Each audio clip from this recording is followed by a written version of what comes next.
Hello there, and welcome back to the Sleepy Ocean. Tonight, we are going to descend into the crushing, silent darkness of the bathypelagic and abyssopelagic zones to explore a phenomenon that defies the logic of the surface world. We are here to witness deep-sea gigantism. To begin, we must first acclimate our minds to the environment that shapes these monsters.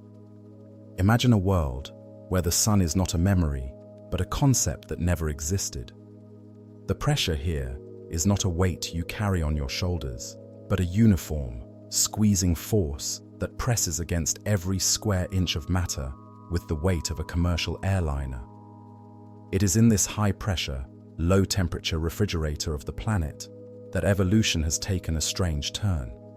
Animals that are microscopic or thumb-sized in the sunlit shallows, isopods, amphipods, and squids, grow to terrifying, magnificent proportions in the deep.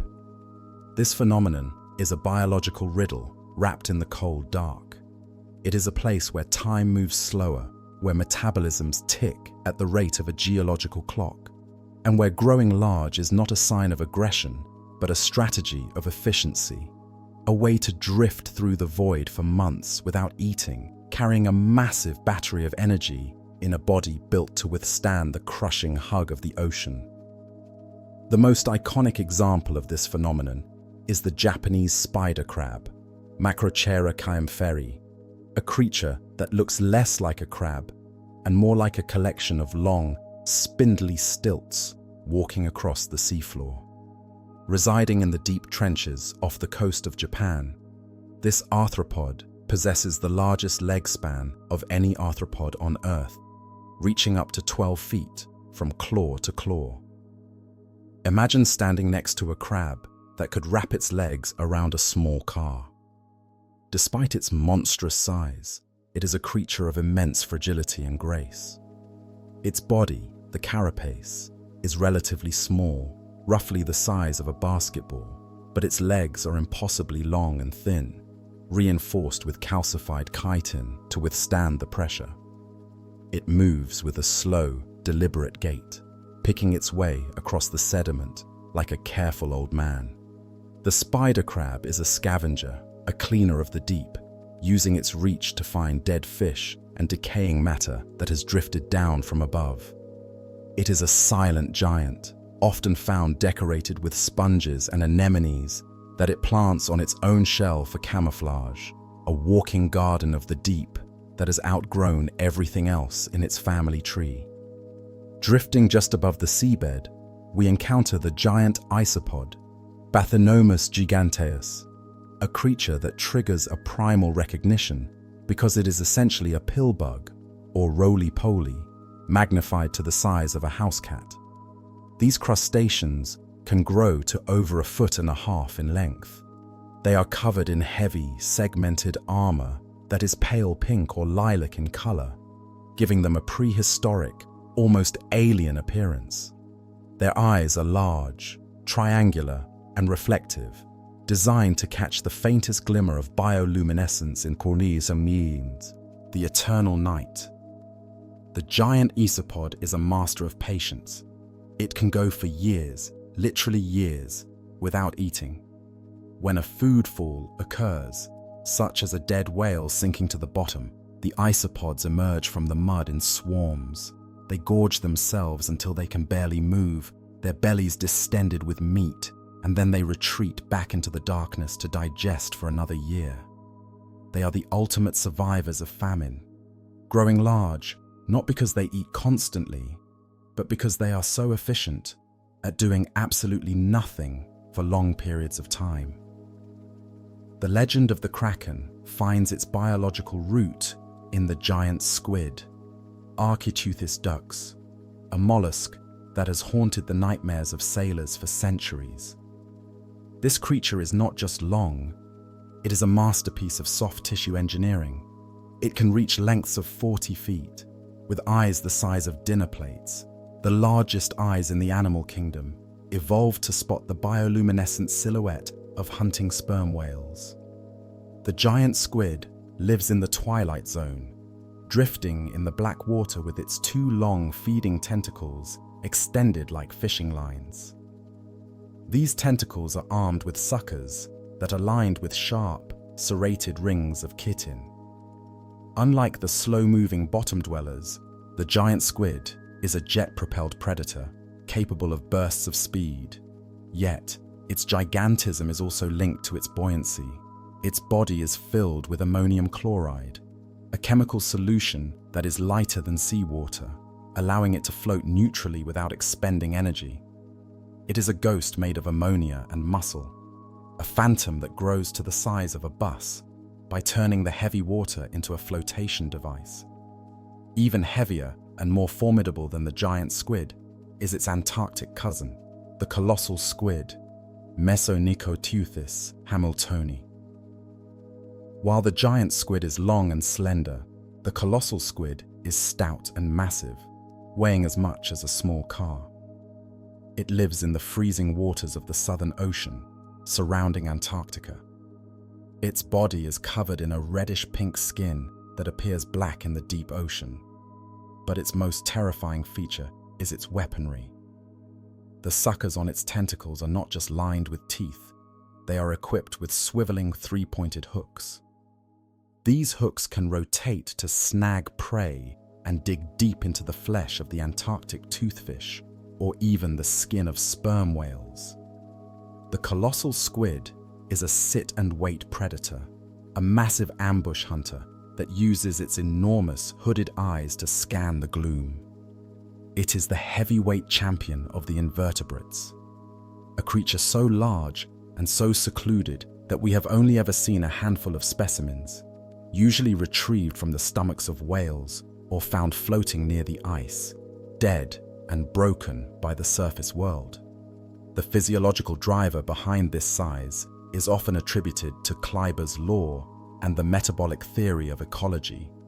In the cold, deep ocean, the metabolic rate of animals slows down drastically. A slow metabolism means a longer life. A longer life means more time to grow. In the deep sea, animals do not stop growing when they reach maturity. They often continue to grow until they die. This indeterminate growth, combined with a lack of predators for the largest individuals, allows them to reach sizes impossible in the frenetic, high-energy world of the coral reef. Gigantism is, in this sense, a side effect of living in the slow lane. It is a biological luxury afforded by the cold, where the pace of life is so glacial that a creature can spend decades simply getting bigger, layer by layer, cell by cell, in the silence of the abyss. Another factor contributing to deep-sea gigantism is the high concentration of dissolved oxygen in cold water. Cold water holds more oxygen than warm water. In the deep ocean, particularly in the polar regions where deep water masses form, the oxygen levels can be surprisingly high. This abundance of oxygen supports the growth of large bodies. For animals like the giant amphipods, shrimp-like creatures that grow to the size of a rabbit, the oxygen availability removes the constraint on size. They can supply oxygen to their tissues even with a massive body volume. These amphipods, Alicella gigantea, are the scavengers of the deepest trenches. They swarm over carcasses in the thousands, their pale white bodies writhing in the dark. They are monsters of opportunity, utilizing the oxygen-rich water to fuel a body size that is 10 times larger than their shallow water relatives. Drifting vertically through the water column is the giant oarfish, Regalicus gleisner, the likely inspiration for sea serpent myths. This fish is a silver ribbon that can grow to over 35 feet in length. It is scaleless, its skin covered in a silvery coat of guanine crystals that reflect the dim light.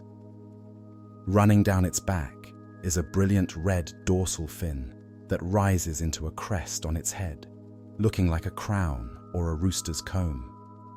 The oarfish does not swim like a normal fish. It hangs vertically in the water, its head up and tail down, scanning the silhouette of the surface for krill. It is a filter feeder, a gentle giant that drifts with the currents.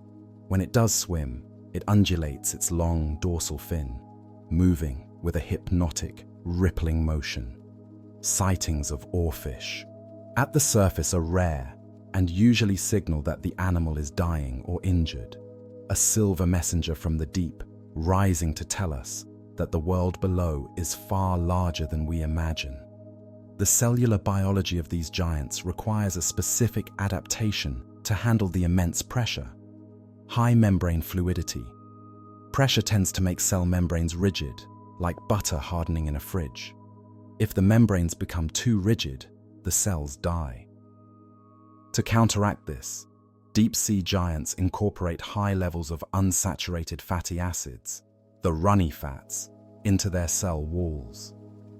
This keeps their membranes flexible and fluid, even under the crushing weight of 4 miles of water. This adaptation is why deep-sea fish often have flabby, soft flesh that turns to mush when brought to the surface. Their bodies are built to be held together by pressure. Without the hug of the deep, they lose their structural integrity. They are creatures of the squeeze, biological balloons that require the weight of the world to keep their shape. Prowling the deep fjords of the North Atlantic is the Greenland shark, Somniosus microcephalus, a vertebrate that takes the concept of a slow life to the extreme. These sharks can grow to 24 feet long and live for over 400 years, making them the longest-lived vertebrates on the planet. They move with such lethargy that they were once thought to be sick. Their swimming speed is less than 1 mile per hour. They are effectively drifting predators, yet they are found with fast-moving prey like seals and fish in their stomachs. The secret is stealth. In the dark, cold water, the Greenland shark is a silent shadow. It sneaks up on sleeping seals in the water or scavenges the seafloor. Its flesh contains high levels of urea and trimethylamine oxide to prevent freezing and collapse under pressure, making the meat toxic to humans unless fermented for months. It is a shark pickled in its own antifreeze, a living fossil that swims through the centuries without hurry. Related to the Greenland shark is the Pacific sleeper shark, Somniosus pacificus, a silent giant of the North Pacific abyss. These sharks are rarely seen, but they can grow to lengths of 20 feet or more. Their skin is rough, like sandpaper, and dark grey, blending perfectly with the volcanic mud of the sea floor. They have been filmed at depths of over 1 mile, moving with a ghostly stillness. Their eyes are often infected by parasitic copepods that hang from the cornea, rendering the shark partially blind. But in the deep, vision is secondary. The sleeper shark hunts by smell and electroreception. It is a vacuum of the deep, sucking up octopuses, flounders, and giant crabs. It is a creature that embodies the concept of sleepy, a massive, slow-moving predator that conquers the dark, not with speed, but with an inexorable, plodding persistence. The 7-arm octopus, Haliphron atlanticus, is one of the largest octopuses in the world, growing to lengths of 13 feet and weighing over 150 pounds. Despite its name, it has 8 arms. In males, the 8th arm is modified for reproduction and is kept tucked away in a sac beneath the eye, giving the appearance of having only 7. This octopus is a gelatinous giant. Its body is soft and watery, allowing it to live neutrally buoyant in the deep water. It is often found clutching the bell of a jellyfish. It captures jellyfish, eats the stinging tentacles and the reproductive organs, and then uses the bell as a shield or a tool. It is a giant that uses other creatures as tools, drifting through the bathypelagic zone with a captured jelly, a soft, intelligent monster hiding in the open water. The Deep-Sea Gigantism phenomenon is often contrasted with island gigantism, where small animals on islands grow large due to a lack of predators. In the deep sea, the lack of predators is a factor, but the primary driver is the scarcity of food.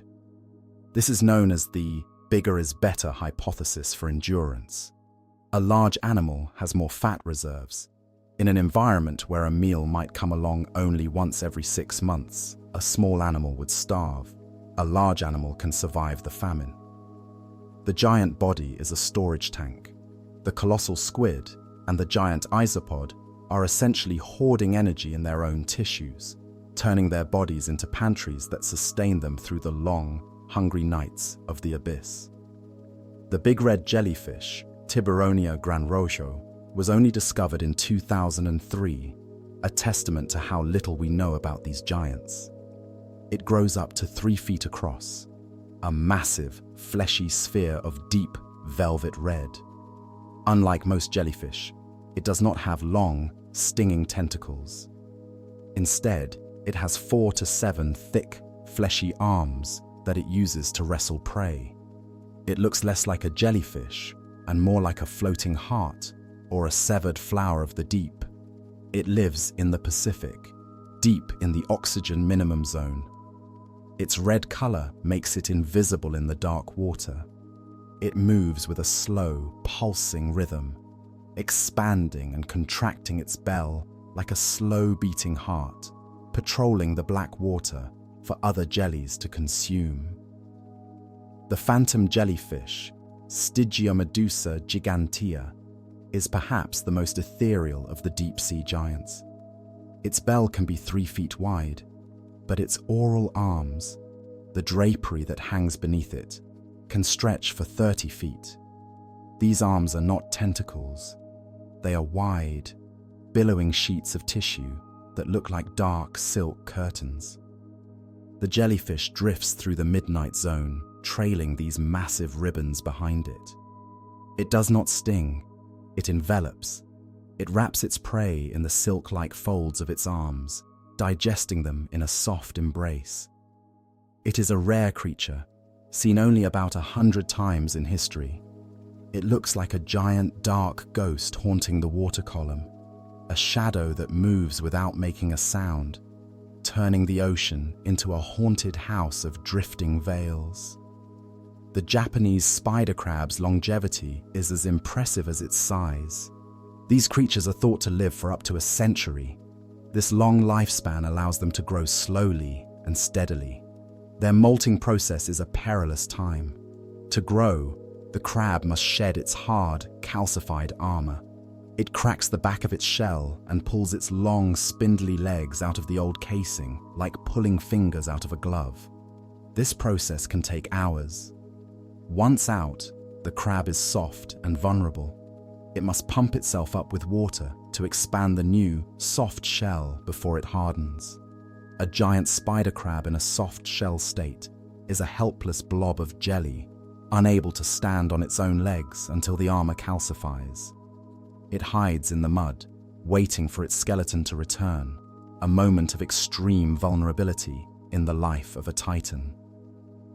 The Nomura's jellyfish, Nemopilema nomurai, is a giant of the coastal deeps of East Asia. These jellies can grow to 6 feet in diameter and weigh over 400 pounds. They swarm in the Yellow Sea and the East China Sea, sometimes clogging fishing nets with their sheer mass. A swarm of Nomura's jellies is a biological disaster for fishermen. The jellies crush the fish with their weight and poison them with their sting. They are pinkish-brown, pulsating masses that look like giant, floating brains. Their reproduction is explosive. A single polyp can release thousands of baby jellies. They are a reminder that gigantism is not always rare. Sometimes, the giants come in armies, turning the sea into a minefield of gelatinous weight. The big fin squid of the genus Magnapina is a creature that looks like it belongs in a science fiction horror film. It has large fins that look like elephant ears, but its defining feature is its arms. The arms bend at a sharp 90-degree elbow and then trail down into the depths for 20 feet or more. These filaments are incredibly thin and sticky. The squid hovers in the water, dragging these sticky threads along the sea floor or through the water column, waiting for something to bump into them.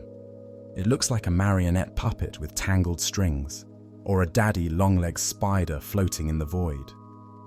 The footage of these squids taken by deep-sea rovers, is grainy and disturbing, showing a creature that defies the standard body plan of a cephalopod, a silent drifter with a net of invisible fingers. The psychological impact of encountering these creatures on the human mind is profound. We are wired to understand scale in relation to ourselves.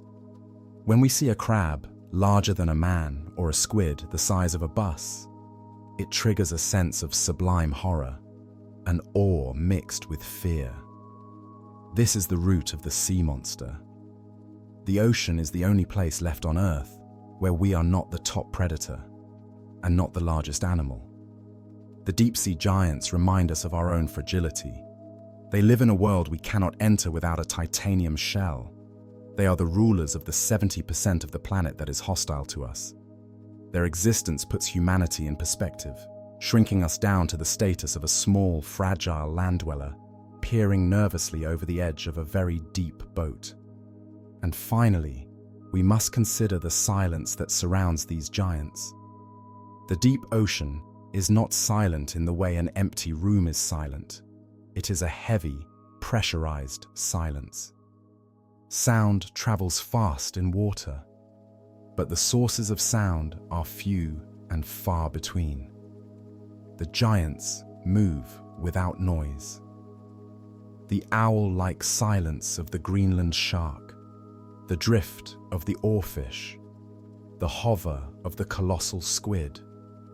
They are masters of acoustic stealth. To live in the deep is to listen. A splash, a crunch, a pulse. These are the dinner bells. The giants grow large in the quiet, their bodies expanding into the acoustic void, becoming massive, silent echoes of life in a world that has swallowed the sun and the sound of the wind. Emerging from the gloom with a mouth that looks like a cavern entrance is the megamouth shark, Megachasma pelagios, a gentle giant that was completely unknown to science until 1976. This shark is a filter feeder, swimming with its enormous jaws wide open to catch krill and jellyfish. Unlike the basking shark or the whale shark, the megamouth is a deep-water specialist, spending its days in the mesopelagic darkness and rising to the surface only at night. Its body is soft, flabby, and filled with oil, an adaptation for neutral buoyancy that allows it to hover without swimming. The inside of its mouth is silvery and reflective, and some scientists believe it may possess a strip of bioluminescence, a glowing lure along its upper jaw that attracts plankton straight into its maw. Seeing a megamouth is like seeing a ghost. It moves with a slow, drifting lethargy, its rubbery lips undulating in the current, a silent vacuum cleaner of the deep that proves giants can hide in the ocean for centuries without ever being seen by human eyes. The blunt-nosed six-gill shark, Hexanchus griseus, is a living fossil that patrols the deep continental shelves and canyons, a relic from the Jurassic period that has barely changed in 200 million years. Unlike modern sharks, which have 5 gill slits, this massive predator retains the primitive 6. It can grow to 16 feet in length, a heavy grey shadow with bright fluorescent green eyes that seem to glow in the dark.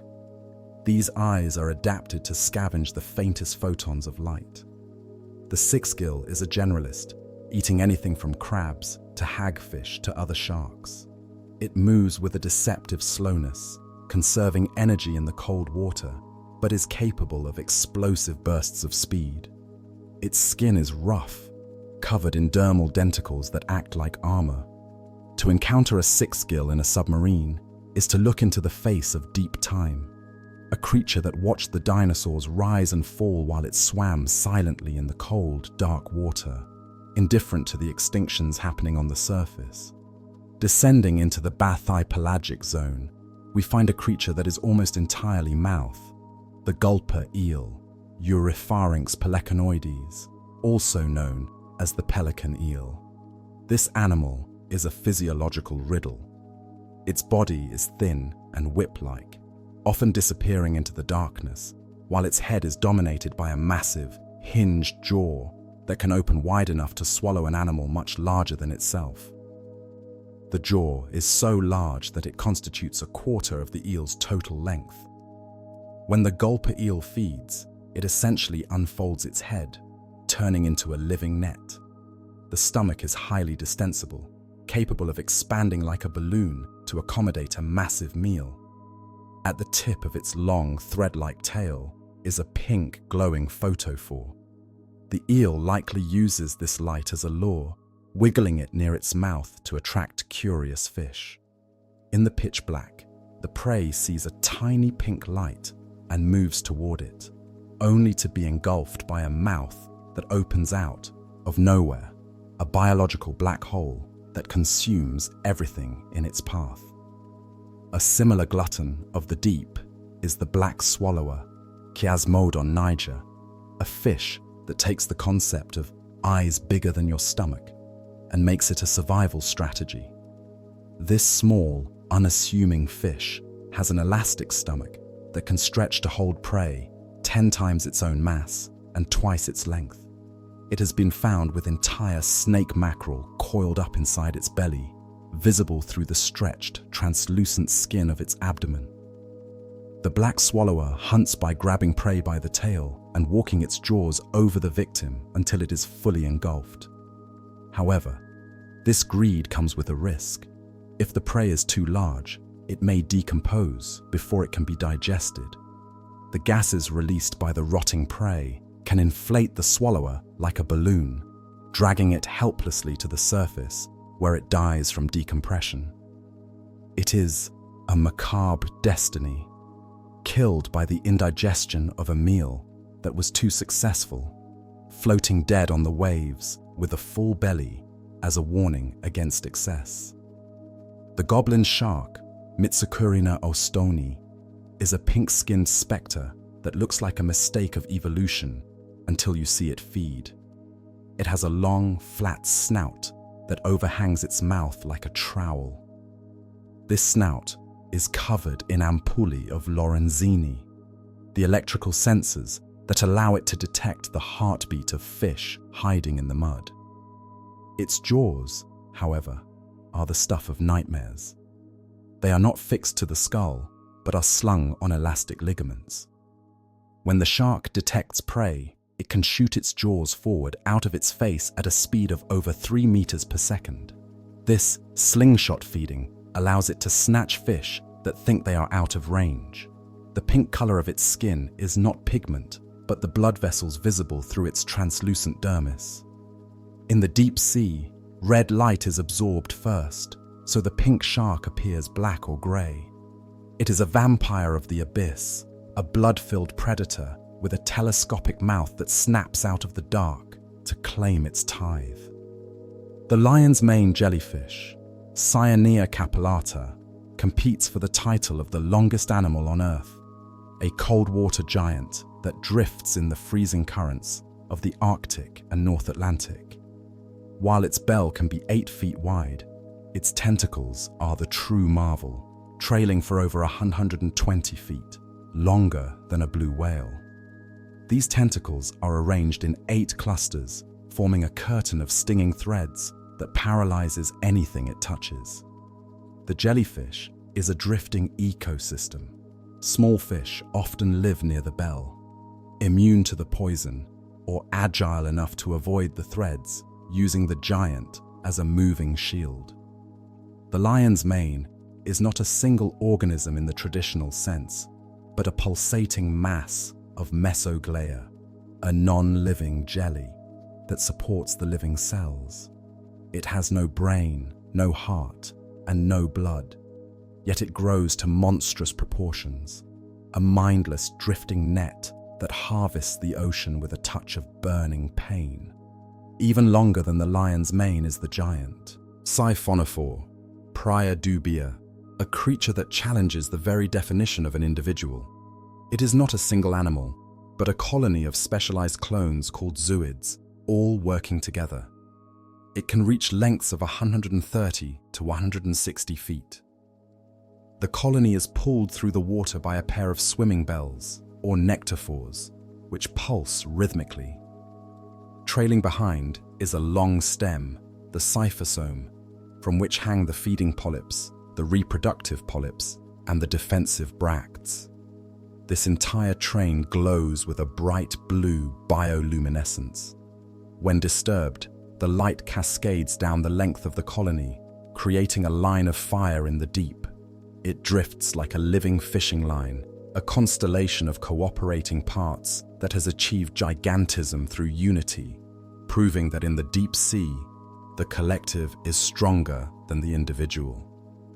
In the crushing depths where calcium carbonate dissolves, we find the giant ostracode, Gigantocypris, a crustacean that looks like a bright orange meatball the size of a cherry tomato. While this may sound small, for an ostracod, usually the size of a grain of sand, it is gargantuan. Its most striking feature is its eyes. It possesses two massive reflector eyes that use parabolic mirrors made of crystal to focus light rather than lenses. These mirrors allow it to spot the faintest bioluminescence from yards away. Gigantocypris swims by, rowing its antennae, hunting for copepods and small fish. It is mostly water, with a very high water content to withstand the pressure. It hangs in the water column like a suspended drop of orange oil, a giant seed shrimp that sees the world through telescopes built into its head. Walking on the abyssal mud is the giant sea spider, Colossendies, a creature that takes the leggy anatomy of a spider to a terrifying extreme. These pycnogonids can have a leg span of nearly 3 feet. Their bodies are so small and thin that they cannot contain their internal organs. Instead, their stomach, gonads, and respiratory systems extend into their legs. The sea spider breathes through its legs and digests with its legs. It uses a long, straw-like proboscis to suck the juices out of soft-bodied animals like anemones and sponges. Because it has no heart strong enough to pump blood through such long, thin limbs, the sea spider uses the peristaltic contraction of its guts to circulate oxygen. It is a hydraulic nightmare, a skeleton of tubes that walks across the bottom of the world, feeding on the fluids of the sedentary. The supergiant amphipod, Alicella gigantea, is a scavenger that looks like a shrimp magnified to the size of a large shoe. Most amphipods are tiny, buzzing around seaweed like fleas. Alicella grows to over 13 inches long. It lives in the deepest trenches, often found at depths exceeding 5,000 meters. These creatures are pale, almost white, with a smooth armored exoskeleton. They are the vultures of the trench. When a fish dies and sinks, these amphipods arrive in swarms, stripping the carcass to the bone in hours. They have massive, crushing mandibles and can withstand pressures that would turn a tank into a tin can. Their existence proves that the trench is not a desert, but a place of high-stakes scavenging, where being big allows you to dominate the rare windfall of a dead meal. The chemistry of deep-sea gigantism is intimately tied to a molecule called trimethylamine N-oxide, or TMAO. This chemical is what gives fish their fishy smell. In the deep sea, water pressure forces water molecules into proteins, distorting their shape and stopping them from working. TMAO counteracts this. It acts as a chemical scaffold, stabilizing the proteins against the crushing pressure. The deeper an animal lives, the more TMAO it needs. This accumulation of TMAO increases the osmotic pressure in the animal's cells. There is a theoretical limit at around 8,200 meters depth where the cells would become so salty to hold enough TMAO that they would stop functioning. This is the depth limit for fish. The giants of the deep are essentially pickled in this stabilizing fluid, their size allowed by a chemical negotiation with physics. Another chemical constraint is the carbonate compensation depth, CCD. Below roughly 4,000 to 5,000 meters, the pressure is so high and the temperature so low that seawater becomes corrosive to calcium carbonate. Shells dissolve. This is why you rarely see giant snails or clams with heavy shells in the abyss. The giants of the deep tend to be soft-bodied, like the squid and jellyfish, or use different materials for their skeletons, like chitin, crustaceans, or silica, glass sponges. The environment actively attacks the building blocks of traditional skeletons. To get big in the deep, you must either abandon the shell or invest massive amounts of energy to repair it constantly. The giants are, therefore, the ones who learn to build without stone, relying on lighter, flexible materials to hold their shape against the dissolving acid of the deep. The metabolic theory of ecology, or the pace of life hypothesis, suggests that deep-sea animals grow large because they live in slow motion. In the cold, dark waters, the metabolic rate drops. Animals move slowly, breathe slowly, and age slowly. This reduced energy expenditure means that more of the energy they consume can be directed toward growth rather than burning calories for heat or movement. It is a lifestyle of extreme efficiency. A deep-sea gigantism is not a result of eating too much, but of burning too little. It is the accumulation of mass over a very long, very quiet lifetime. These animals are the monks of the ocean, sitting in their cold cells, growing larger with every century of stillness.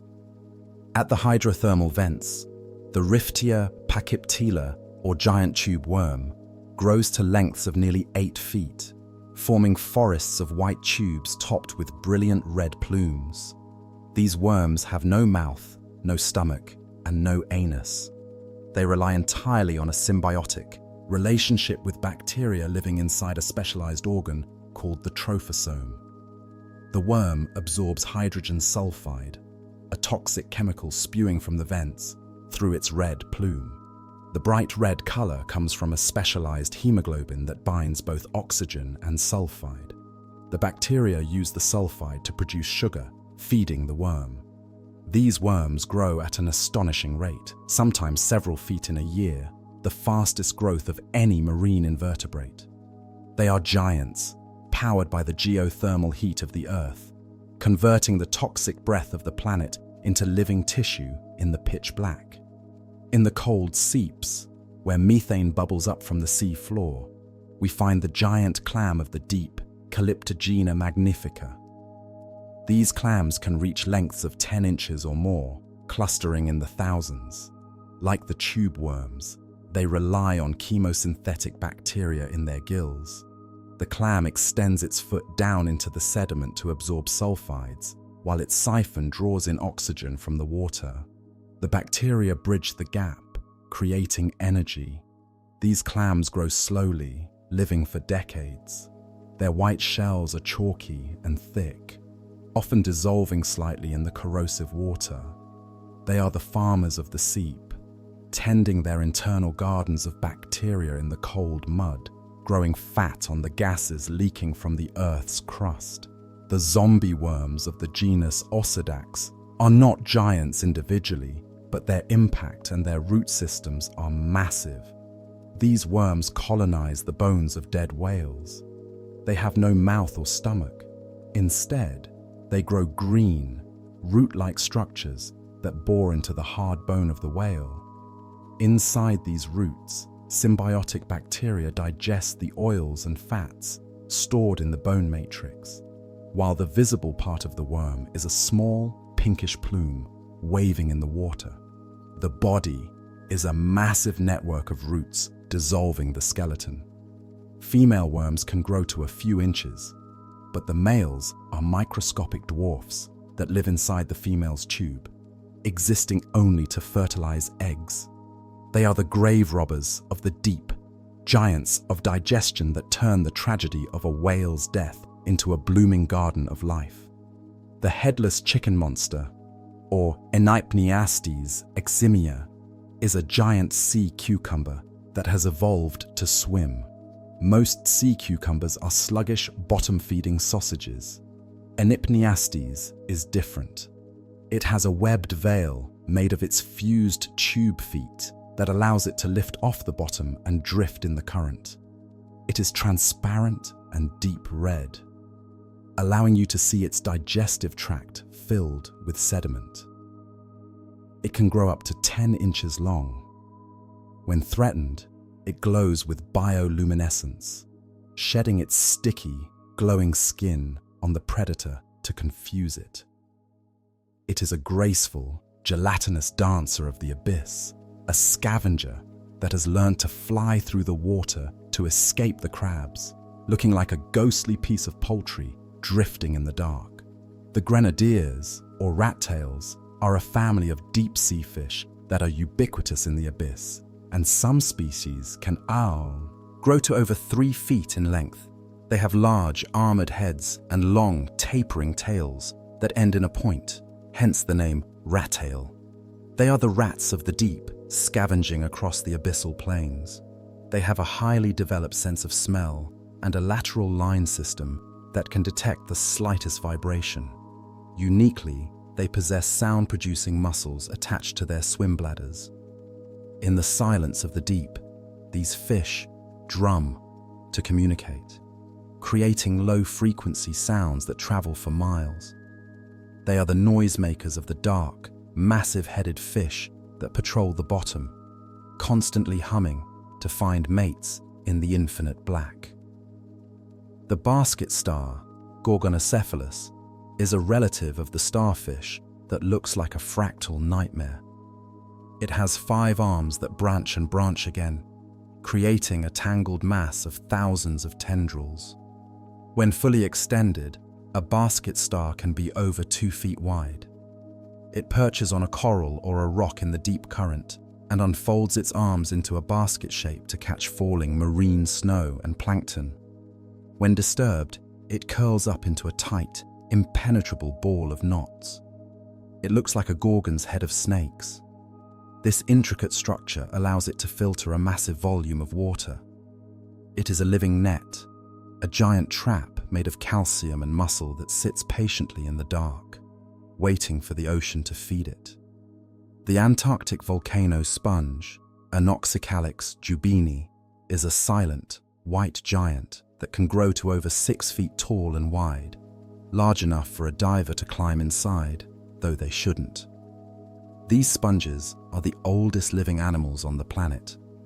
Their metabolism is so slow, it is barely measurable. Some individuals are estimated to be over 10,000 years old. They sit on the Antarctic seafloor, filtering the cold water. They do not move. They barely grow. They just exist. They are white ghosts of the seabed, accumulating silica from the water to build their glass skeletons over millennia. To look at one is to look at a creature that was alive when the pyramids were built and will likely be alive long after we are gone.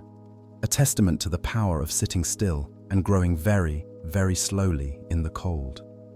Deep in the midnight zone, where the pressure is immense enough to warp the very structure of biological molecules, resides the deep-sea anglerfish, specifically the species Serratius holboeli, which exhibits one of the most extreme cases of sexual dimorphism in the animal kingdom, a phenomenon that is essentially the inverse of gigantism for one sex and the amplification of it for the other.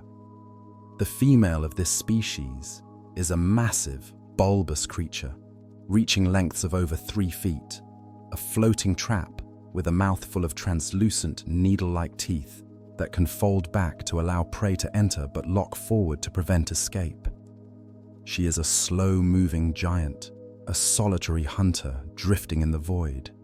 However, the male is a fraction of her size, a tiny, free-swimming dwarf that barely measures a few inches. The gigantism of the female is enabled by the parasitic reduction of the male. When a male finds a female, guided by her pheromones and the lure of her bioluminescent esker, he bites into her skin. Over time, he releases an enzyme that digests the skin of his mouth and her body, fusing them together on a cellular level.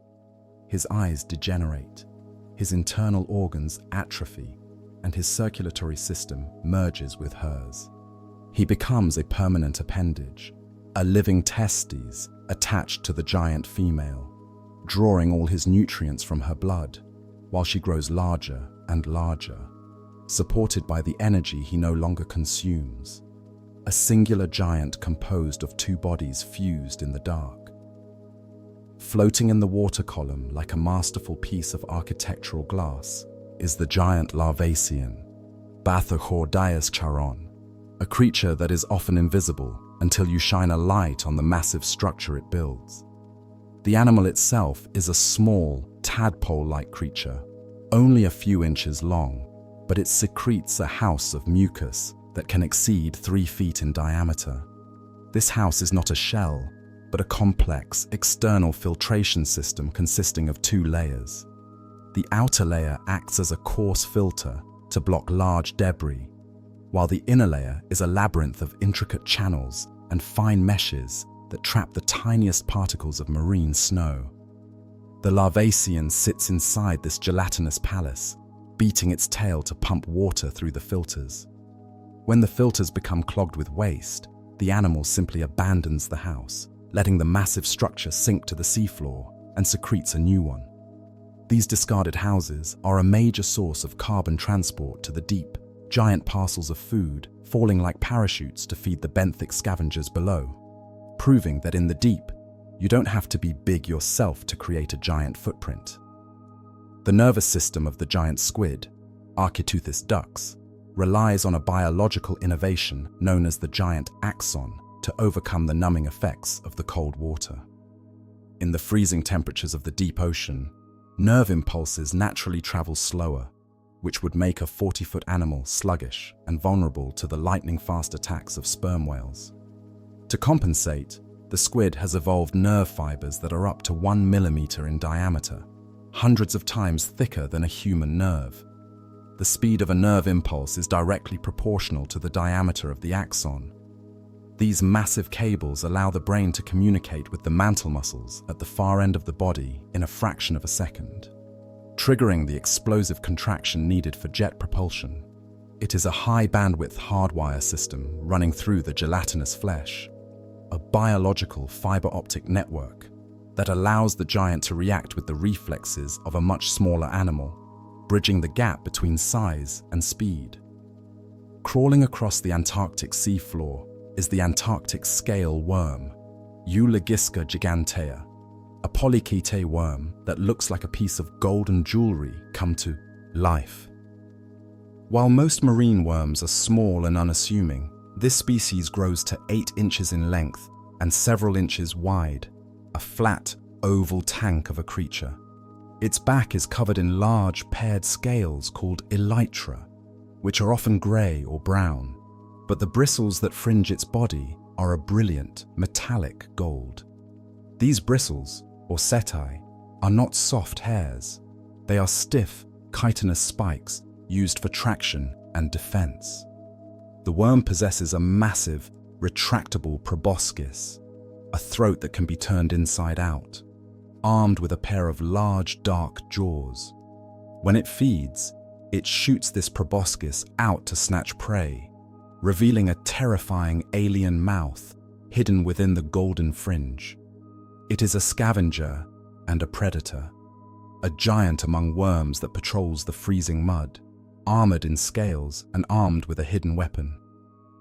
Lying in wait on the abyssal plains is the deep-sea lizardfish, Bathysaurus ferox, a predator that has evolved to be the ultimate lurker. Growing to over 2 feet in length, it has a flattened head that resembles a reptile, with eyes placed on the top of its skull to watch the water above. Its most defining feature is its liver. To maintain neutral buoyancy without a gas bladder, which is energetically costly to maintain at depth, the lizardfish possesses a liver that is enormous, occupying most of its body cavity and constituting up to 20% of its total weight. This liver is saturated with low-density oils. The oil provides lift, allowing the fish to rest lightly on the sediment or hover just above it without sinking. Its mouth is filled with rows of needle-sharp teeth, not just on the jaws, but on the tongue and the roof of the mouth, ensuring that any fish or squid that blunders into its path is instantly snagged. It is a giant trap made of oil and teeth, waiting in the silence for a meal that may come only once a year.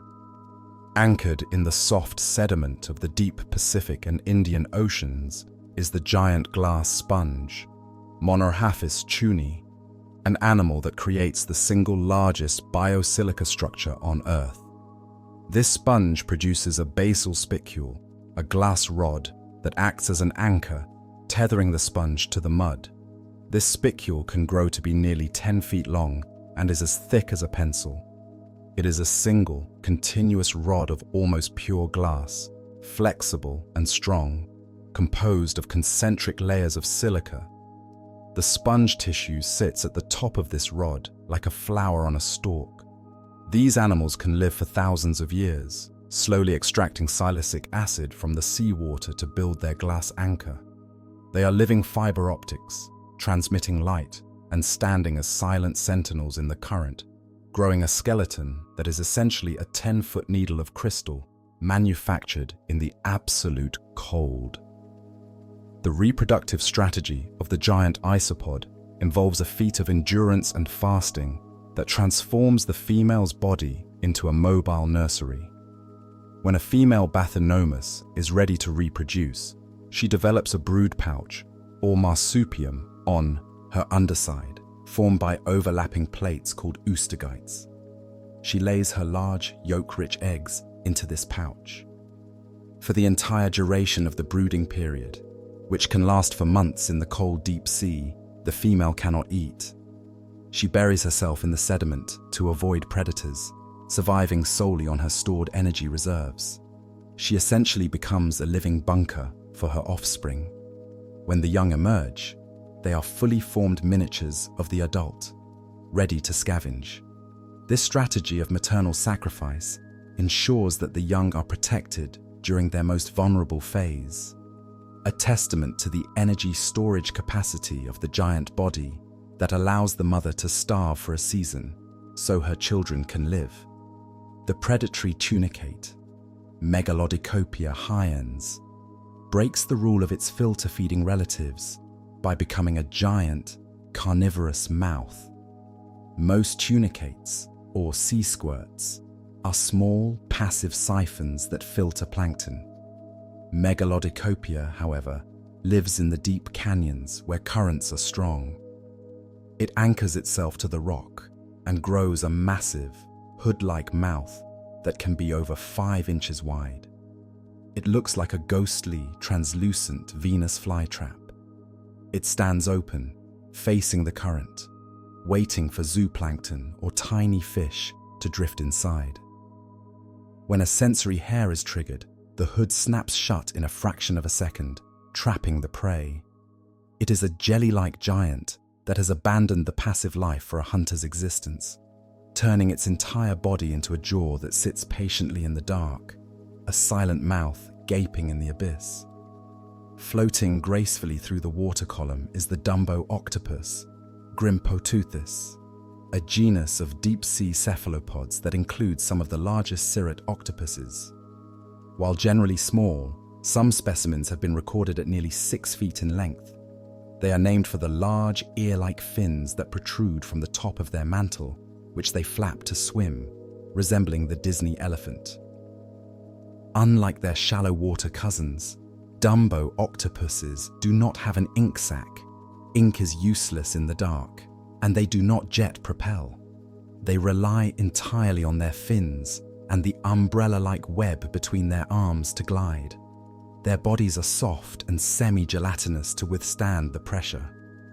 They hover above the sea floor, descending to swallow worms and crustaceans whole. They are the gentle giants of the octopus world, moving with a slow, flapping dignity that belies the harshness of their environment. The sheer age of the deep-sea black coral, specifically of the genus Leopathes, redefines our understanding of longevity and growth in the deep. These corals form massive, tree-like colonies that can grow to be several meters tall. Radiocarbon dating of their skeletons has revealed that some living colonies are over 4,000 years old. This means a single coral colony was alive when the pyramids of Egypt were being built and is still alive today, filtering the water in the deep Pacific. Their growth rate is agonizingly slow, adding only a few micrometers of skeleton per year. The gigantism here is measured in time rather than just volume. They are the oldest continuously living animals on the planet, silent witnesses to the history of human civilization from a vantage point 2,000 feet beneath the surface, growing their black, thorny skeletons in the eternal cold. The phenomenon of the whale fall acts as a temporary island of gigantism in the desolate plains of the abyss. When a great whale dies and sinks, it delivers a massive package of nutrients, tons of blubber, flesh, and bone to the sea floor. This sudden windfall triggers a succession of giants. First, the sleeper sharks and giant hagfish arrive, growing fat on the blubber. Hagfish, usually pencil thin, can gorge themselves until they are the size of a man's arm. Then come the giant amphipods and the spider crabs. Finally, the bone-eating zombie worms arrive. The whale fall allows these scavengers to achieve sizes that would be impossible on the meager diet of marine snow. It is a biological oasis, a feast that lasts for decades, allowing the residents of the deep to briefly live like kings in a land of famine. The visual system of the cockeyed squid, Histiotuthis, presents a bizarre asymmetry adapted for the twilight zone. One eye is gigantic, bulging, and yellow, while the other is small and blue. The squid swims at an angle, keeping the giant eye pointed upward to scan for the silhouettes of prey against the faint, downwelling sunlight. The small eye points downward, scanning the dark depths for the bioluminescent flashes of predators. This giant eye is a dedicated sun telescope, maximizing the capture of the few photons that penetrate the deep. The squid's body is studded with photophores that it uses for counter-illumination, matching the light from above to hide its own shadow. It is a creature built of optical paradoxes, a giant that looks in two directions with two different instruments, managing the boundary between the light and the dark. The giant Pacific octopus, Enteroctopus doflani, is the undisputed king of the octagon, weighing up to 150 pounds and spanning 20 feet. While it can be found in shallower waters, its true domain includes the deep, cold trenches of the North Pacific. Its size allows it to hunt sharks and large fish. It possesses 3 hearts and blue, copper-based blood, which is efficient at transporting oxygen in cold temperatures. Its intelligence is legendary. It can solve puzzles, open jars, and navigate mazes. In the deep, this intelligence is used to explore every crevice of the rocky canyons. It is a master of camouflage, changing the texture and color of its skin to match the volcanic rock. It is a giant mind in a soft body, a sentient fluid that flows over the sea floor, tasting the world with thousands of suckers. The sensory world of the oarfish involves a crest that is not just a crown, but a chemical antenna. The long red rays that form the crest on its head are tipped with chemical receptors. When the oarfish hangs vertically in the water column, it trails these rays in the current. They act like a chemical dragnet, tasting the water for the scent of krill swarms. This allows the fish to detect food in the pitch black without seeing it. The fish is essentially a giant tongue hanging in the dark. Its silvery skin lacks scales, but is covered in guanine, which reflects the bioluminescence of nearby organisms, possibly helping the oarfish to blend in with the shimmering light field of the mesopelagic zone. It is a dragon that hunts by taste, a silver ribbon reading the chemical currents of the deep. The digestive capabilities of the deep-sea starfish, specifically the Labidiasterid family, include the ability to become a predator of opportunity on a massive scale. Some of these starfish have up to 50 arms and can grow to be 2 feet across. They climb onto corals or sponges and raise their arms into the water column, forming a fence of sticky tube feet. They are not just bottom grazers, they are active trappers. When a swimming crustacean touches an arm, the tube feet latch on and the arm curls down to the mouth. They can catch fast-moving prey like krill and small fish. This feeding method allows them to grow large in a habitat where the seafloor might be barren, but the water column is full of drifting food. They are living satellite dishes made of arms, scanning the current for a meal. The sneeze of the giant barrel sponge, Zestospongia muta, is a mechanism that allows this stationary giant to clean itself. These sponges can grow large enough to fit a human inside, often called the redwoods of the reef, but they extend into the deep mesophotic zones. They filter massive amounts of water. Sometimes, their pores become clogged with sediment. To clear this, the sponge coordinates a contraction of its entire body, flushing water backwards through its intake pores. This sneeze takes nearly an hour to complete. It is a slow-motion convulsion of a creature that has no brain and no muscles, yet coordinates a massive physical movement to maintain its hygiene. It is a reminder that even the most static giants of the deep have active lives, moving at a pace we can barely perceive. The chemical defense of the firefly squid, Wattersinia scintillans, involves a strategy of counter-illumination that allows them to swarm in the millions without being decimated. These squid are small individually, but they form giant shoals in the deep bays of Japan. Each squid is covered in photophores that emit a blue light matching the frequency of the moonlight. By glowing, they erase their own shadows. When they spawn, they rise to the surface, turning the ocean into a glowing blue slush. This biomass is a form of collective gigantism. The shoal acts as a single, massive, luminous organism that confuses predators with a galaxy of false stars. The light is produced by a reaction involving ATP, linking their metabolism directly to their camouflage. The deep-sea skate, Bathyrraja, utilizes the geothermal heat of the planet to incubate its young, a strategy that supports its large size. These skates can grow to over 5 feet. They lay large, leathery egg cases, known as mermaid's purses. In the cold, deep sea, embryos would normally take years to develop.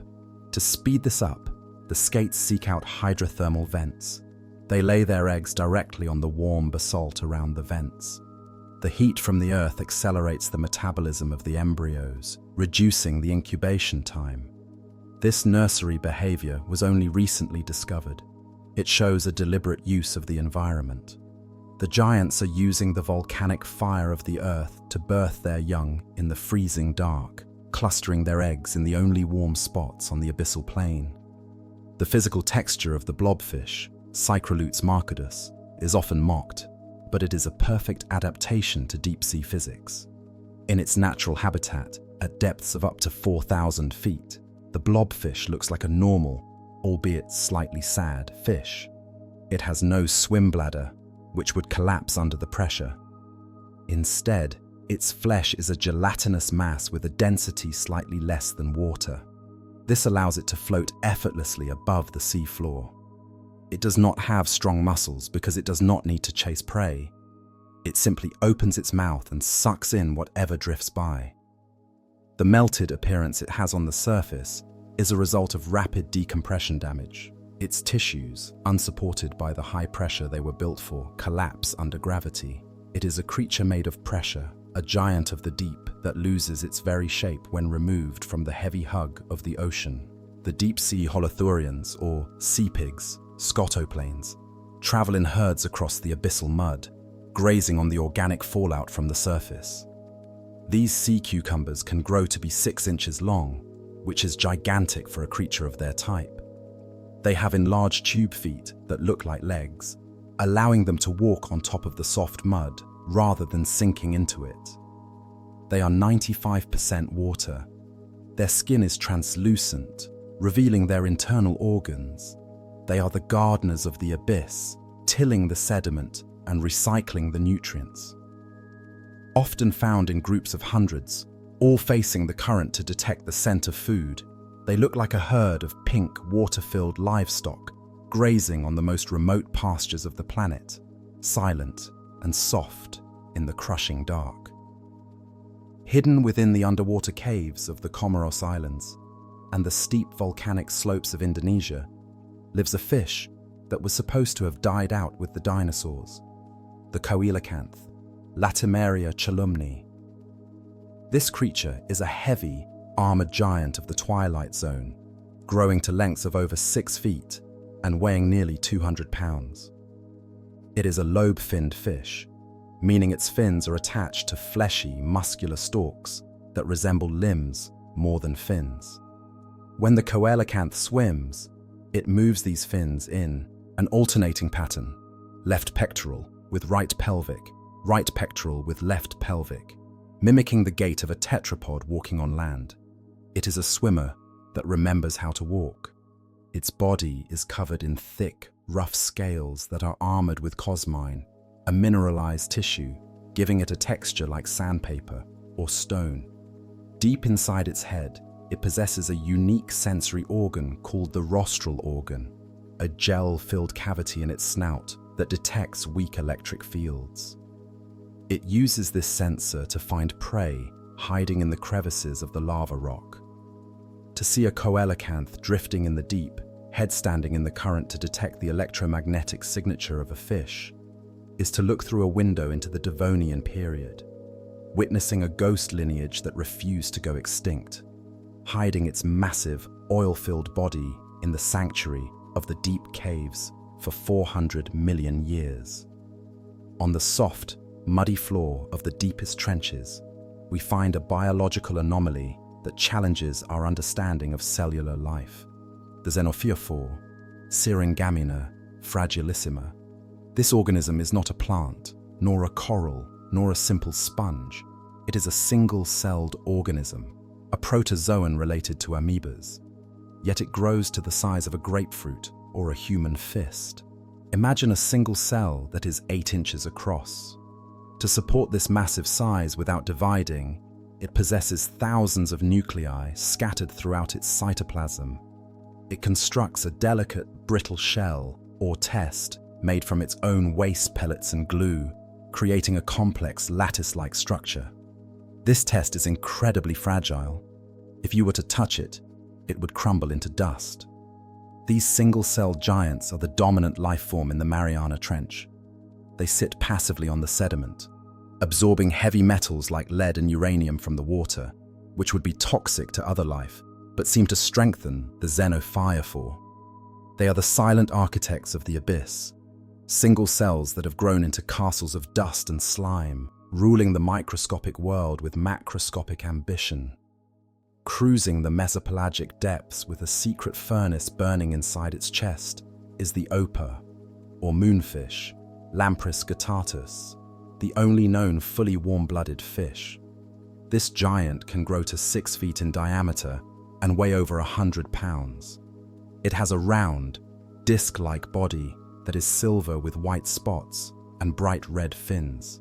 Most deep-sea fish are cold-blooded and sluggish, matching the temperature of the surrounding water to save energy. The opa, however, flaps its massive pectoral fins constantly to generate heat. It has a specialized network of blood vessels in its gills called a reta mirabile, or wonderful net, where warm blood from the core heats the cold blood coming from the gills. This heat exchange allows the opa to keep its heart, brain, and eyes significantly warmer than the water. This warmth grants it faster reflexes and sharper vision than its cold-blooded prey. It is a Ferrari in a world of tractors, a warm red, engines speeding through the cold blue dark, hunting squid with a thermal advantage that evolution rarely grants to the fish of the deep. The ocean sunfish, mola mola, is often seen basking at the surface, but it is a true giant of the deep diving guild. This distinctively odd fish, which looks like a floating head with no tail, can weigh over 5,000 pounds, making it the heaviest bony fish in the world. It dives to depths of over 2,000 feet to hunt siphonophores and jellyfish. In the deep, the cold saps its body heat. To recover, it returns to the surface and turns on its side, presenting its massive, flat flank to the sun. It is a solar-powered diver. Its skin is incredibly thick and tough, covered in mucus and parasites. In the deep, its strange, truncated shape allows it to maneuver with surprising agility to snatch jellies. It is a pilgrim between the worlds of light and dark, using its immense thermal mass to buffer the shock of the freezing deep, a giant disk of flesh oscillating between the sun and the midnight zone. The frilled shark, Chlamydocylacus anguineus, is a serpentine predator that embodies the sea serpent myths of old. It has a long, eel-like body that can reach nearly 7 feet, with fins placed far back near the tail. Its head is lizard-like, with a terminal mouth, meaning the mouth is at the very end of the snout, not underneath like most sharks. Inside this mouth are 300 trident-shaped teeth, arranged in 25 rows, facing backward like needles. These teeth are designed to snag soft-bodied prey like squid. The shark's gills have frilly margins that wrap around its throat, giving it its name. It swims with an anguilliform motion, slithering through the water. It is a creature of the continental slopes, rarely seen alive. When it opens its mouth to strike, the white jaws flash in the darkness, a trap of needles that hasn't changed its design since the age of the plesiosaurs. Buried vertically in the stinking mud of mangrove swamps and deep marine sediments is the giant shipworm, Cupus polythalamia. Despite its name, it is not a worm, but a bivalve mollusk, a clam that has evolved to look like a baseball bat. It grows inside a hard, calcium carbonate tube that can be 5 feet long. Unlike its wood-eating cousins that destroy ships, the giant shipworm does not eat wood. It eats hydrogen sulfide. It lives in the mud where rotting organic matter releases this toxic gas, the smell of rotten eggs. Bacteria living in its gills convert the sulfide into sugar, feeding the clam. The animal barely has a digestive system. It is essentially a farmer of bacteria encased in a tube of rock. It never leaves its shell. It grows downward into the black, anoxic mud, a giant, sightless tube that turns the poison of the earth into flesh. The Antarctic toothfish, Disostacus morsoni, is the primary prey of the colossal squid and a giant in its own right, dominating the fish biomass of the Southern Ocean. Growing to over 6 feet and weighing 300 pounds, it is a formidable predator. Its survival in the freezing water, which can drop below the freezing point of fresh water, is made possible by antifreeze glycoproteins in its blood. These proteins bind to microscopic ice crystals and prevent them from growing, stopping the fish's blood from turning to slush. Its heart beats slowly, sometimes only once every 6 seconds, to conserve energy. It has a cartilaginous skull that is lighter than bone, and its bones are fatty, providing neutral buoyancy without a swim bladder. It is a ghost of the ice shelf, a slow-moving, fat-filled giant that rules the food web until it meets the hooks of the squid. To hunt these deep-sea giants, the sperm whale, Visita macrocephalus, has evolved into the ultimate deep-diving machine, the largest toothed predator on the planet. A bull sperm whale can reach 60 feet in length. Its massive, blocky head makes up 1/3 of its body length and houses the spermaceti organ, a tank filled with tons of liquid wax. This organ is a variable ballast system. By circulating cold water through the nose, the whale can solidify the wax, increasing its density to help it sink. By warming it with blood, the wax melts, helping it rise.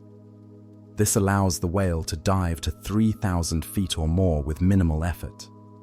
In the crushing darkness, it uses echolocation, emitting clicks that are the loudest sounds made by any animal, up to 230 decibels. These clicks can stun prey. The sperm whale is a visitor from the air world that has conquered the deep through acoustic violence and thermal engineering, diving into the abyss to wrestle with the squid in a clash of titans that we can only hear, never see. Drifting through the deep waters with a nose that looks like a sensory paddle is the long-nosed Chimaera Hariota raligana, a cartilaginous fish related to sharks and rays. It grows to 5 feet, with a long tapering snout that is packed with nerve endings to detect the electrical impulses of prey buried in the silt. It has large, wing-like pectoral fins that it uses to fly through the water, and a venomous spine in front of its first dorsal fin for defense. Its skin is smooth and scaleless, often shedding in patches. The Chimaera is a ghost shark, a remnant of a lineage that split from sharks 400 million years ago. It moves with a bird-like grace, using its sensitive nose to scan the bottom like a metal detector, hunting for crunchy crabs and mollusks in the absolute dark. The Humboldt squid, Dosidicus gigas, also known as the Red Devil, brings a terrifying social dynamic to deep-sea gigantism. These squids grow to 6 feet long and hunt in packs of up to 1,200 individuals. They are extremely aggressive. Their bodies are muscular and built for speed, unlike the sluggish giants of the abyss. They possess chromatophores that allow them to flash red and white rapidly. This strobe light behavior is a form of communication, signaling aggression or coordination during a hunt. When a pack of Humboldts finds a school of fish, the water boils with activity. They will cannibalize injured pack members instantly. They represent the high-energy, high-velocity side of the deep, a swarming intelligence that overwhelms prey with coordinated violence and flashing lights. The deep-sea stingray, Plesiobatis daviesi, is a massive, flabby giant that haunts the continental slopes of the Indo-Pacific. Reaching lengths of 9 feet and widths of 5 feet, it is a behemoth of the ray family. Unlike the muscular, hard-bodied rays of the reef, the deep-sea stingray has a soft, watery body and a tail armed with a long, venomous spine. It glides over the soft mud at depths of 2,000 feet, using its snout to root out crustaceans. Its eyes are small, but its spiracles, the breathing holes behind the eyes, are large, allowing it to pump water over its gills while buried in the sediment. It is a shadow on the mud, a giant pancake of flesh that drifts silently in the cold current, armed with a poisonous dagger. Lighting up the water column like a celestial object is the giant pyrosome, Pyrosoma atlanticum, a colony of tunicates that forms a hollow, rigid tube. These tubes can grow to be 60 feet long and wide enough for a diver to swim inside, a terrifying prospect. The name means fire body. Each tiny zooid in the colony is bioluminescent. When one flashes, it triggers its neighbors, sending waves of blue-green light rippling down the length of the tube. It looks like a glowing underwater wormhole. The tube is open at one end and closed at the other. The combined pumping of the zooids creates a jet of water that propels the colony forward. It is a unicorn of the sea, a giant glowing pipe made of thousands of clones, drifting through the open ocean like a spaceship made of jelly. The fireworks jelly, Halitrephis marci, is a deep-sea hydromedusa that looks like an explosion frozen in time. Found at depths of 4,000 feet, this jellyfish has a bell that reflects light in brilliant starburst patterns of purple, pink, and orange. These colors are actually the result of the nutrients moving through its radial canals. It does not produce its own light, but when illuminated by a submersible, it dazzles, Its tentacles stream out in all directions, creating a spherical net. It drifts in the silence of the Revillagigedo archipelago, a silent firework that never fades, floating in the eternal night where color usually goes to die. The telescope fish, Giganturacuni, is a deep-sea predator that has evolved to be a pair of eyes attached to a mouth. It has a slender, silver body, but its head is dominated by two tubular eyes that point directly forward like binoculars. These eyes are designed to spot the silhouettes of prey from a distance. Its jaw is a distensible trap lined with barbed teeth. What makes it a giant in its own way is its ability to consume prey larger than itself, thanks to its stretchy stomach. It swims vertically or hangs motionless, its binocular eyes fixed on the water above, a living pair of field glasses scanning the twilight for a shadow to eat. Standing on the seafloor like a piece of tripod furniture is the tripod fish, Bathyptera grellata. This fish has elongated rays on its pectoral and caudal fins that are stiff and bony, allowing it to stand on the soft mud. These stilts can be 3 feet long. By standing, the fish lifts its body into the current, where the water flow is faster and carries more plankton.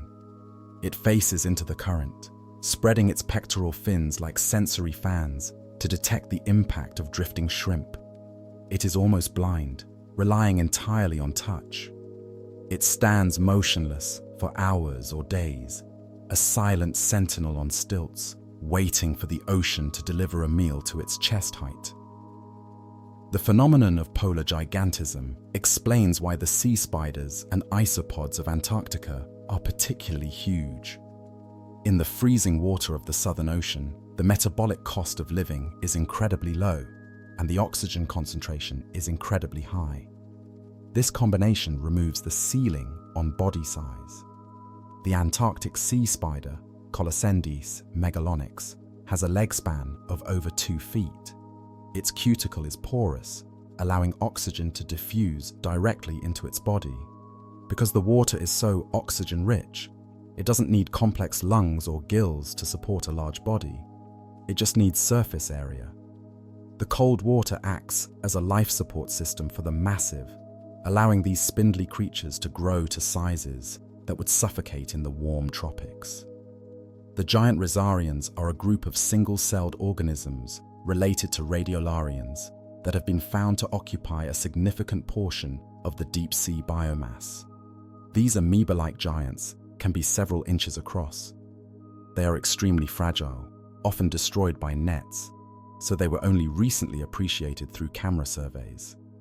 They drift in the water column, extending long, sticky pseudopods to catch marine snow. They are essentially giant, floating webs of protoplasm. They play a massive role in the carbon cycle, transporting organic matter to the deep. They are the ghosts of the plankton world, single cells that have grown to the size of jellyfish, silent and delicate drifters in the dark. The benthic ctenophores, or comb jellies, of the genus Coeloplana, have abandoned the swimming life to become creeping giants. While most comb jellies are small, drifting orbs, these species flatten themselves out and crawl over corals and rocks like colorful, translucent pancakes. Some can grow to 6 inches across. They extend long, sticky tentacles into the current to fish. They look like alien moss or strange, flatworms, but they retain the comb rows of their swimming ancestors. They are camouflage masters, matching the color of their host coral perfectly. They are 2-dimensional giants in a 3-dimensional world, plastering themselves to the bottom to ambush the swimmers. The flying spaghetti monster, Bathyphysa conifera, is a siphonophore that looks exactly like its nickname. It is a colony of zooids that creates a massive, tangled structure. The feeding polyps look like twisted noodles, while the pneumatophore float, and swimming bells keep it suspended. It drifts just above the seafloor, trailing its sticky tentacles to catch prey. The entire structure can be several feet long. It is a masterpiece of colonial architecture, a drifting tangle of specialized clones that looks like a pile of pasta come to life, hunting in the hydrocarbon seeps of the Atlantic. The evolutionary trend known as Cope's rule states that animal lineages tend to increase in body size over evolutionary time. In the deep sea, this rule seems to be accelerated or inverted depending on the starting point. Small animals, shrimp, snails, tend to get huge, gigantism, while large animals, sharks, often get smaller or stay the same. This convergence towards a medium-large size suggests there is an optimal size for the deep sea, big enough to store energy and resist pressure, but not so big that you starve. The giants we see are the winners of this evolutionary lottery, the lineages that found the perfect balance between mass and metabolism in the most unforgiving environment on Earth. They are the successful experiments of deep time, the ones who grew big to survive the long, cold wait. The giant hagfish, Eptatretus goliath, is a creature that has mastered the art of defense through slime, growing to lengths of over 4 feet in the deep Pacific. Unlike true fish, it has no jaws, no bones, and no scales. It is a tube of muscle and cartilage that has survived unchanged for 300 million years. Its defense mechanism is legendary. When threatened, it releases a milky fluid from glands running along its sides. Upon contact with seawater, this fluid expands instantly into gallons of thick, fibrous slime that can clog the gills of a shark in seconds, suffocating the attacker. The slime is reinforced with microscopic protein threads that are stronger than nylon, creating a suffocating web that expands to thousands of times its stored volume. To clean itself of its own slime, the hagfish ties its body into an overhand knot and slides the knot down its length, scraping the mucus off like a squeegee. It is a creature of primal efficiency, a giant scavenger that conquers the deep, not with teeth, but with a suffocating, gelatinous cloud that turns the water into a trap for anything that tries to bite it. Patrolling the cold, deep waters of the North Pacific is the robust clubhook squid, Onychia robusta, a cephalopod that rivals the giant squid in size but is often overlooked, reaching lengths of 6 feet in mantle length alone, with tentacles stretching much further. It is a formidable predator. Its skin is a deep, purplish red, often scarred by the battles of the deep. Its name comes from the 2 rows of sharp hooks on the clubs of its tentacles, which it uses to snag agile prey like salmon and deep-sea smelt. Unlike the flabby, ammonia-filled bodies of other deep-sea squids, the clubhook is muscular and firm, suggesting a more active, predatory lifestyle. It is the 3rd giant of the squid world, a purple warrior of the boreal deep that hunts in the cold currents of the Aleutian Trench, leaving behind only the hard, hooked evidence of its existence in the stomachs of whales. The Dana octopus squid, Taningia dani, brings a spectacular light show to the world of deep-sea gigantism. Growing to over 7 feet and weighing 350 pounds, it is a massive, muscular squid with 8 arms and no feeding tentacles. Its most striking feature is the pair of lemon-sized photophores located on the tips of 2 of its arms. These are the largest light-producing organs in the animal kingdom. The squid uses them like headlights or flashbulbs. In the darkness, it can open the eyelids covering these photophores to emit a blinding flash of bright yellow light. This flash disorients prey, stunning them long enough for the squid to grapple them with its hooks. It also uses these lights for communication, flashing them in rhythmic patterns to attract mates. It is a giant that hunts with strobe lights, a biological camera crew operating in the pitch black, using high-intensity beams to freeze the action before the kill.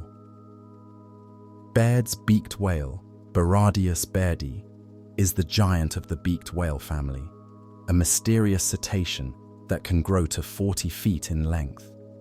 It lives in the deep waters of the North Pacific, diving to depths of 3,000 meters to hunt bottom-dwelling fish and squid. Unlike the sperm whale, it has a slender, dolphin-like beak and a small triangular dorsal fin. Its body is long and cylindrical, often scarred with white scratches from the teeth of rivals or prey. These whales travel in tight, synchronized pods, diving and surfacing together in a military formation. They are the ghosts of the surface, appearing only briefly to breathe before vanishing for an hour into the abyss. Their size allows them to hold their breath for incredibly long periods, patrolling the seamounts like a squadron of submarines, communicating with high-frequency clicks that map the darkness in vivid acoustic detail. The faceless cusk, Typhlonus nasus, is a fish that seems to have dissolved its own identity in the deep. Found at depths of 13,000 feet, it looks like a pale, gelatinous blob with no visible eyes, nose, or mouth on its face. Its mouth is located underneath its head, hidden by folds of skin. Its eyes are vestigial and buried deep beneath the skin, useless in the dark. It grows to nearly 2 feet long, a significant size for such a deep living fish. It hovers just above the seafloor, using sensory barbells to taste the mud. It is a creature of pure function, having dispensed with the need for a face in a world where there is no one to see it. It is a ghost of a fish, a blank slate drifting in the currents of the abyss, solving the problem of eternal darkness by simply erasing its own features. The digestive strategy of the gulper eel involves a lack of ribs that allows for infinite expansion. Most fish have a cage of ribs to protect their organs, but this limits how much their stomach can stretch. The gulper eel has abandoned ribs entirely. Its body is just a spinal column and muscle. This allows its stomach to expand to fill almost its entire body cavity. When it swallows a large crustacean or fish, its skin stretches thin, and the prey can be seen moving inside. The eel becomes a swimming stomach. This adaptation is crucial in the resource-poor bathypelagic zone, where a single large meal might be the only energy source for months. It is a snake-like balloon, waiting to be inflated by the arrival of a meal, sacrificing skeletal protection for the capacity to hoard calories. The black sea devil, Melanocetus johnsoni, is the quintessential deep-sea anglerfish, a round, basketball-sized predator that floats in the dark. Its skin is a velvety black that absorbs almost all light, making it invisible against the void. Its mouth is a cavern of long, translucent teeth that tilt inward. Its fishing pole, the Elysium, sprouts from its nose, tipped with a glowing lure, powered by symbiotic bacteria. The sea devil does not swim much, it drifts. Its body is flabby and easily deformed. It relies on its lateral line system to detect the pressure waves of swimming prey. When it senses movement, it twitches its lure. The prey, thinking it is a copepod, moves closer, and the sea devil opens its massive jaws, creating a vacuum that sucks the victim in. It is a floating trap, a spherical void that eats anything that approaches its light. The monkfish, or goosefish, Lophius americanus, is a flattened giant that bridges the gap between the shallow and the deep. Growing to 5 feet in length, it lies buried in the sand, invisible except for its lure. Its mouth is a massive, upward-pointing trapdoor spanning the width of its body. While often found on the continental shelf, it extends into deeper waters. Its appetite is voracious. It has been found with seabirds, lobsters, and entire cod inside its stomach. It uses its modified pectoral fins to walk along the bottom. It is a master of camouflage, its skin possessing fleshy tabs that mimics seaweed and rocks. It is a living bear trap of the ocean floor, a giant mouth that waits for weeks for a single moment of violence, snapping shut with a speed that defies its sluggish appearance. The red king crab, Paralithodes kamchaticus, forms massive, marching armies on the seafloor that display a collective form of gigantism. These crabs can have a leg span of 5 feet. In the deep basins of the Bering Sea and the Antarctic, where they are invasive, they form pods, massive piles of crabs, thousands strong, stacking on top of each other during the day for protection. At night, they disperse to hunt. A marching pod of king crabs can stretch for miles, a moving carpet of spiny red armor that devours everything in its path. Starfish, clams, algae. They are the locusts of the benthic zone. Their size protects them from most predators, and their numbers allow them to dominate the ecosystem, turning the seafloor into a monoculture of red shells and crushing claws. The giant Tasman crab, Pseudocarcinus gigas, is a white-shelled behemoth that haunts the deep rocky reefs of southern Australia. Weighing up to 30 pounds and spanning nearly 3 feet, it is one of the heaviest crabs in the world. Its most striking feature is its claws. One claw is normal-sized, while the other is gigantic, often larger than the crab's own head. This massive claw is used to crush the shells of gastropods and hermit crabs. The crab is white, with red blotches, looking like a piece of coral that has come to life. It moves slowly among the deep sponges and sea fans. It is a specialized crusher, a giant built to break the unbreakable, carrying a hydraulic press on its right arm to access the meat hidden inside the rocks of the deep. The colony of the giant pyrosome responds to touch with a wave of light that travels through the collective at a speed of several inches per second. If you touch one end of the 60-foot tube, the light spreads down the cylinder like a flame moving down a fuse. This light is bright enough to read by. It serves as a startle response, turning the transparent tube into a blazing neon log that might frighten a shark or a whale. The coordination required for thousands of individual zooids to fire their photophores in sequence is a biological mystery. It suggests a shared nervous system or a chemical signal that links the clones. It is a giant made of light, a responsive galaxy that floats in the sea, answering the touch of the physical world with a silent shout of blue fire. The chains of salps, gelatinous tunicates that drift in the open ocean, can reach lengths of over 50 feet, forming spiraling double helix structures that look like DNA strands made of glass. These are colonies of clones, pumped out by a solitary parent. They grow incredibly fast, doubling their body length in a day. They are the fastest growing multicellular animals on Earth.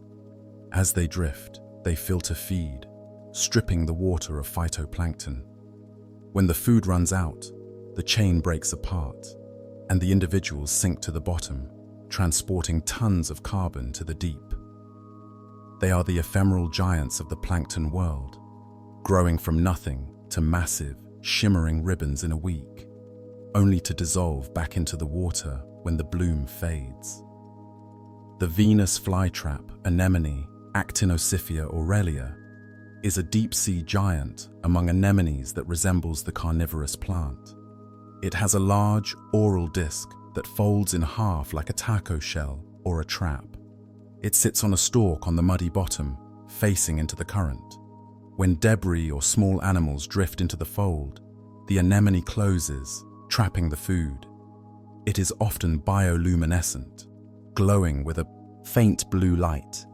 It can grow to be the size of a dinner plate. Unlike the passive flower-like anemones of the reef, this one acts like a hunter's trap, a fleshy hinge that waits for the current to deliver a meal, snapping shut in the slow motion of the deep sea. The bamboo coral, of the family Isididae, grows in the deep sea, forming thickets that can be hundreds of years old. Its skeleton is segmented, with nodes of organic protein alternating with internodes of white calcium carbonate, giving it the appearance of bamboo. These corals can grow to 10 feet tall. They are recorders of the ocean's history.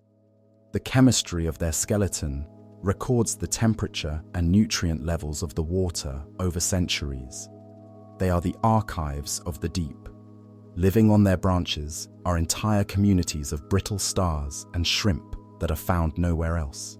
The coral is a landlord, a giant structure that provides a home in the empty water, building a skyscraper of calcium, one molecule at a time in the dark. The scars on the heads of sperm whales are not just injuries, they are a map of the battles fought in the dark. The circular scars from giant squid suckers and the slashing scars from colossal squid hooks accumulate over a whale's lifetime. An old bull whale's head is a white, rugged landscape of scar tissue. These marks tell us about the size of the squid. Scars have been found that are larger than the suckers of any known squid, fueling speculation that even larger giants exist. The whale carries the history of the deep on its face, a braille record of violence that proves the existence of monsters we have never caught, written in the language of healed skin. The acoustics of the deep ocean include the SOFAR channel, sound fixing and ranging, a layer of water where the speed of sound is at its minimum. Sound waves trapped in this channel can travel for thousands of miles without losing energy. Low-frequency moans of blue and fin whales can cross entire ocean basins in this channel. It is possible that the deep-sea giants use this channel to communicate. A low-frequency thrum from a giant squid or a shark could be heard by another of its kind on the other side of the ocean. The deep sea is a whispering gallery. The giants might be talking to each other across the planetary scale, their voices carried by the physics of the water, connecting the lonely individuals in a global network of sound. The concept of negligible senescence applies to some deep-sea giants like the rough-eye rockfish and the ocean quahog.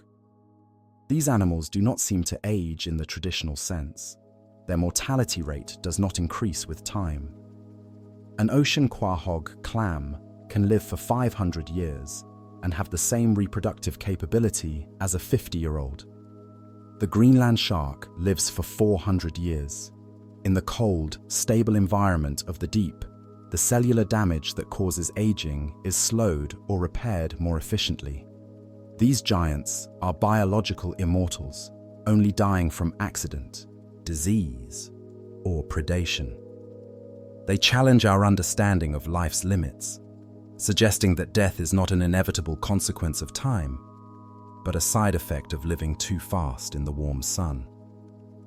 The paradox of vertical migration involves the giants that stay put versus those that move. The lanternfish and krill migrate thousands of feet every day, but the true giants, the giant squid, the sleeper shark, often stay in the deep or make irregular movements. They are anti-predator giants. They have grown too large to hide, so they hide in the depth itself. By staying below the light, they avoid the visual hunters of the surface. Their gigantism is a form of fortress. They have walled themselves off from the solar cycle, living in a permanent midnight where the sun never rises, and the only clock is the beating of their own slow hearts. The future of deep-sea gigantism is threatened by the warming of the oceans. As the water warms, it holds less oxygen. The deep ocean is losing oxygen, a phenomenon called deoxygenation. Since gigantism relies on high oxygen levels, the giants may shrink. We may be witnessing the end of the era of the mega-invertebrates. The shrinking of the giants would serve as a silent alarm bell for the health of the planet. The monsters are sensitive. They require the cold and the oxygen to sustain their massive forms. If the deep warms up, the metabolic cost of being big becomes too high, and the giants will fade, replaced by smaller, faster, hungrier things. And finally, we come to rest in the stillness of the abyss, the ultimate home of the giants. In this place, the water is heavy and still, the darkness is absolute, and the only light comes from the living things themselves. The giants are not monsters. They are the guardians of this slow, cold world. They move with a dignity and a patience that we can scarcely comprehend. They are the keepers of the deep time, living lives that span centuries in the silence. As we drift away, leaving them to their eternal vigil, remember that the ocean is not empty. It is filled with magnificent, impossible life, waiting in the dark, safe from our eyes and our world. As we ascend from the pressure and the cold, let the memory of the giants linger. The Japanese spider crab walks its slow patrol. The colossal squid hangs in the water like a dark star, and the Greenland shark drifts through the centuries. The ocean is deep, and it is dreaming. If you enjoyed this descent into the world of the deep-sea giants, I invite you to leave a like, subscribe to the channel, and share your thoughts in the comments below. It helps this little submersible of curiosity find its way to other sleepy travelers. But for now, let the current carry you. Let the deep water hold you.